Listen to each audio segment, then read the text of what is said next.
They thought it was just Spain's problem. But what happened there was a prophecy, a warning no one listened to, until the entire world went up in flames.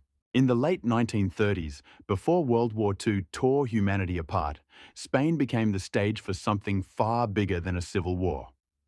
It was a political experiment, a clash of ideologies, and a preview of everything the world was about to suffer. Fascism, communism, democracy, all collided in one country. And if the world had paid attention, perhaps the horrors that followed could have been stopped. Today, we're diving deep into the forgotten story of how Spain became a warning, a mirror reflecting the future of the entire 20th century. Spain, 1931. The monarchy had fallen, and the Second Spanish Republic was born a moment of celebration for those who dreamed of democracy and freedom. But beneath the surface, the country was boiling. Decades of inequality, religious tension, and class division had left deep scars. On one side, landowners, monarchists, conservatives, and the church. On the other, workers, peasants, students, and revolutionaries dreaming of a new order. The Republic promised reform, land redistribution, secular education, and equality. But those promises terrified the old powers. And in a nation already divided, change became a declaration of war. By 1936, Spain was a powder keg. The left-wing coalition, known as the Popular Front, had just won the elections. To many, it was hope reborn. To others, it was the beginning of chaos. Then came July 17th, 1936. A group of generals, led by Franco, launched a military uprising against the government. It was supposed to be quick. It turned into a brutal 3-year civil war that would tear Spain apart. But this was no ordinary civil war. It became a global rehearsal for what was to come. Hitler's Germany and Mussolini's Italy immediately backed Franco's nationalists.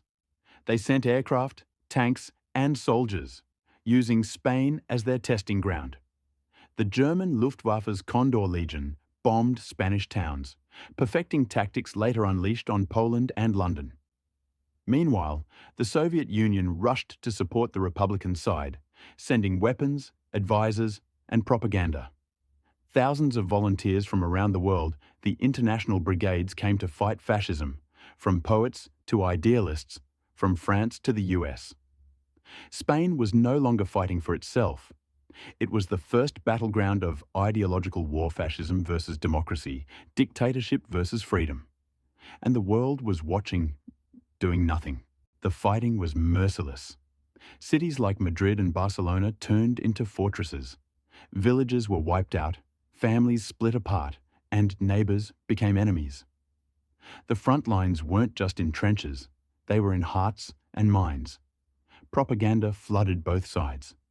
Priests were executed, churches burned, political prisoners filled the jails. The Republicans were fractured. Socialists, communists, and anarchists often turned on each other. Meanwhile, Franco's forces grew stronger, unified by one goal: absolute control. By 1937, the world saw its first modern war crimes. The bombing of Guernica, a small Basque town reduced to ashes by German planes. Women, children, and civilians burned alive. It shocked the world and inspired Pablo Picasso's masterpiece, Guernica, a painting that screamed, "This is what war looks like." But again, the democracies of Europe stayed silent. Britain, France, and the US refused to intervene. They called it non-intervention. History calls it cowardice. By 1939, after years of bloodshed, starvation, and betrayal, the Republicans were crushed. Franco marched into Madrid, the dictator victorious. The Spanish Republic was dead. The world sighed in relief, thinking the danger had passed. But they couldn't see what was coming next, because Spain had just shown the future, and no one listened.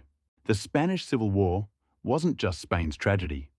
It was the warning siren for the entire world. It showed how democracy could collapse from within, how propaganda could divide nations, how foreign powers could manipulate local conflicts for their own gain, and how fear, not freedom, could unite people under dictatorships. Everything that would define the next decade, the rise of Hitler, World War II, the Holocaust, had already been rehearsed in Spain.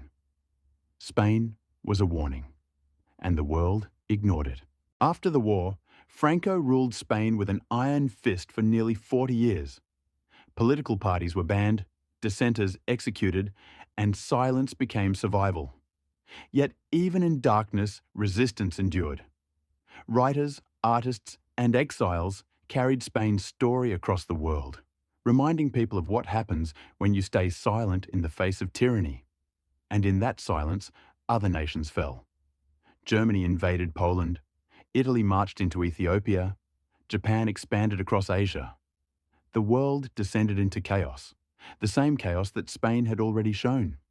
When Hitler congratulated Franco on his victory, he reportedly said, "Now I know how to fight this war." He had learned from Spain from its air raids, its propaganda, its terror. Spain had been the classroom. World War II was the exam. April 26, 1937. Guernica. A quiet market day in a peaceful Basque town. At 4:30 p.m., German bombers appeared overhead. In less than 3 hours, the town was erased. Civilians torn apart, homes burning, survivors buried alive. The world saw the photos, black and white images of horror, and still, no one acted. That single moment, that silence, is why historians say Spain was the dress rehearsal for World War II. Every atrocity that followed, the Blitz, Stalingrad, Hiroshima, all had their first act in Spain. Spain's civil war ended, but its lessons remain timeless. It taught us that democracy isn't destroyed overnight. It erodes slowly, argument by argument, lie by lie. It showed us that neutrality in the face of evil is not peace, it's complicity. And it reminded us that the cost of ignoring a warning is always greater than the cost of listening. Spain was a warning, not just for 1939, but for today. Because when the world grows divided, when hate becomes politics and truth becomes a weapon, history doesn't repeat itself. It rhymes. And right now, in our world filled with division, disinformation, and fear, the echoes of Spain whisper again. And if you enjoyed the video, make sure to like and subscribe and check out the channel to find more amazing and new videos.